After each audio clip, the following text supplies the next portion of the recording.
Right now is Elijah Bryant. He joins us in Studio B. What's up, Elijah? How's it going? Good. We always have an empty seat for you. Really? And so it's great to have you in here. So this seat's just for me? Technically, this seat behind me. Yeah, one of the Merit Center chairs. So it's great to have you in here. Thank you. What was it like to come back in that game against UMass and win in dramatic fashion? That was quite the finish. I think it was great for our team. Just we're so young, and being able to be down and come back shows us that no matter what type of game it is, that we always have a chance to win. So I think you get in those situations, you're like, dang, are we going to be able to come back? And we actually did it. So I think when we get into more situations like that down the road, it's like, look, guys, we already did it. So I think it helps us down the road. So what was the whole trip to Brooklyn like? Because you were playing 2 games back-to-back, 2 different venues, in a really cool city, really cool environment, and to top it all off, you end up getting stuck in an elevator. It was quite the 3 or 4 days for you guys over Thanksgiving. Well, we obviously planned on playing the Barclays both days, but that didn't happen. I think our coaches teach us a lot about adversity. So I think with the LIU Brooklyn situation, we were just like, look, we have a game to play. We were playing a great team. Let's play the game.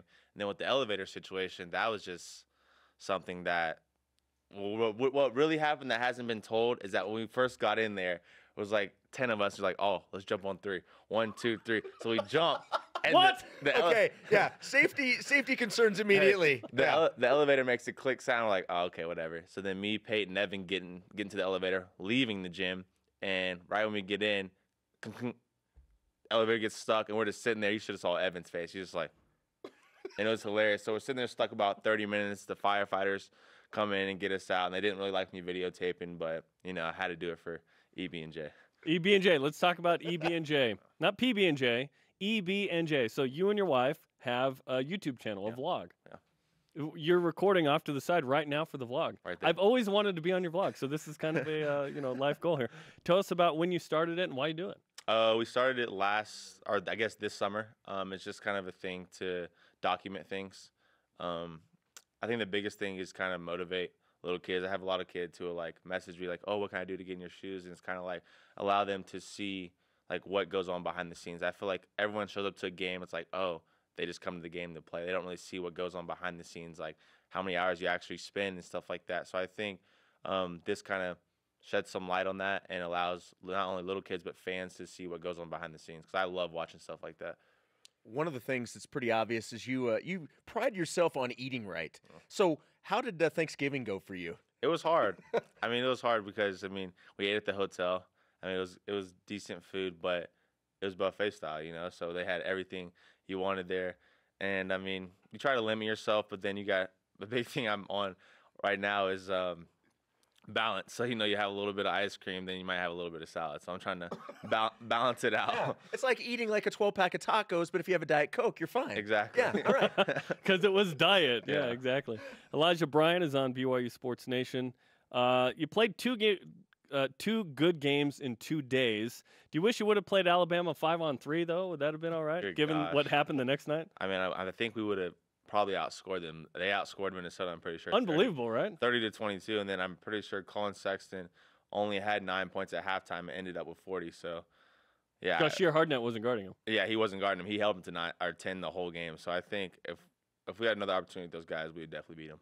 So what did you take away from the 2 games? You split the 2. Coming back, obviously a big game this week against UVU. What did you take from those 2 games in Brooklyn that you guys are going to use moving forward? I think the biggest thing is just trusting what we do. I think you get in those games and you kind of get everyone there, NBA scouts, you playing top players, you kind of get like, well, now it's my time to, like, I have to shine now. And you realize during the game that won't work always, you know. So I think sticking to our principles and what we do will allow us to beat these top 25 teams. Concepts, right? Yeah. He's yelling concepts from the sideline. Before the final offensive play, let's talk about that one against UMass. Great play, Jashir Hardnett, pick from Peyton Dastrup into the lane. Yoli Childs dunks it. Were you tempted to pull a Jimmy Chitwood in the huddle and say, I'll make it? Well, no, what we were really talking about during that huddle, because Rylan came in and pulled the 3, and we didn't know he was going to shoot it, right, that play before. So the funniest thing about that whole huddle was that Jashir was just looking at Rylan like this the whole time. So it was a funny play. It was a great learning experience for all of us. But that's the main thing I remember the whole time. One you can laugh about after the fact. Oh yeah, it was a fun. We were joking the whole time after because we won the game, but we were just like, I mean, shoot with confidence, but dang. You got to be confident to be a freshman, come in and shoot that shot. He's gonna make more in the future. Oh yeah, he's gonna be really good. That's for sure. But what did you see on that play? Because it was the perfect play. Yeah, I knew if Jashir got he's hard to stay in front of. He got that screen and they helped. And what I was looking for, if my guy helped, the ball was coming to me. I knew it because if he dug down, I was gonna be the open guy in the corner. So I was getting ready to shoot, and I saw my guy didn't help. And then right after he made it, I'm like, oh, shoot, like, we have to get back. Because we just switched to zone. We haven't practiced zone one time. We switched to it during the game. Sorry, what? We switched to 2-3 zone. We haven't practiced it one time. So you're, like, relying on high school principles? No, but it worked. So we didn't know if we were getting back in zone or man, and luckily the guy missed, and we came out with the win. So as we mentioned, you've got UVU on Wednesday night. After what happened last year at the Marriott Center, how focused are you guys on this game? Yeah, I think this time we're more focused on ourselves just to bring, energy, stuff like that. And as if with any opponent, we're going to take it like it's a top 25 team. But the main focus is to focus on ourselves and what we do well, stick to our concepts and our principles, and we'll come out with the win.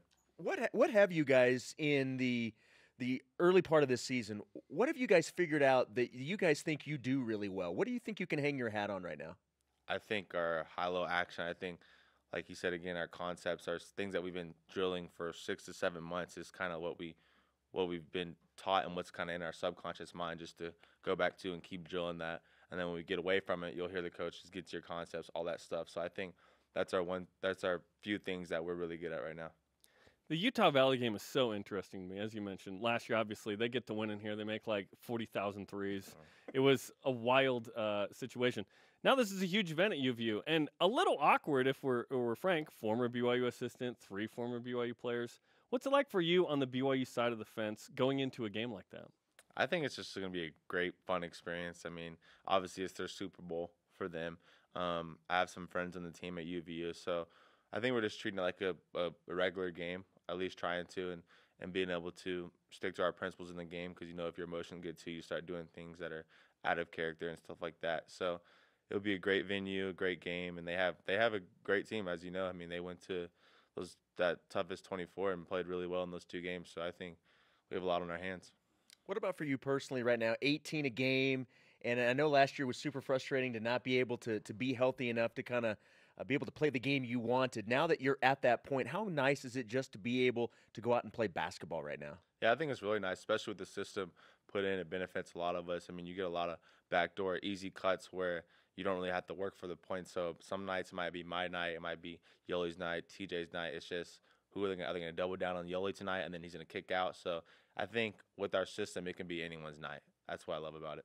How are you? How's your health? Because I know last year you obviously had a season-ending knee injury, and then against UT Arlington you got hurt a little bit. Yeah, I mean my toes, it's fine. It's just annoying I have to wear the boot. I mean, it's way better than what I was dealing with last season, so I'm super grateful for that.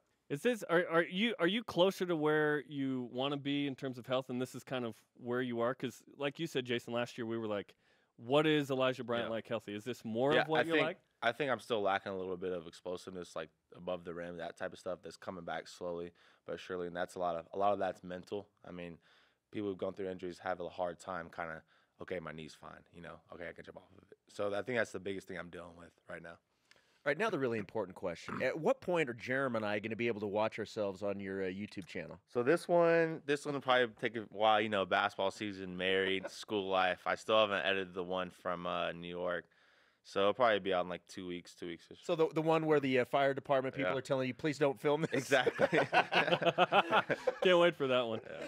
I noticed you're shooting 43% from the field, 40 from 3, and 90 from the free throw line. Are those close to the numbers you want to be at? Yeah, I think I can shoot a little bit better from 3. I think it's about taking smarter shots. And then as well from 2, I think you get in the rhythm as a scorer and you get downhill and you see the basket and your eyes aren't open to it. And I go back and watch film like, holy crap, that guy was wide open.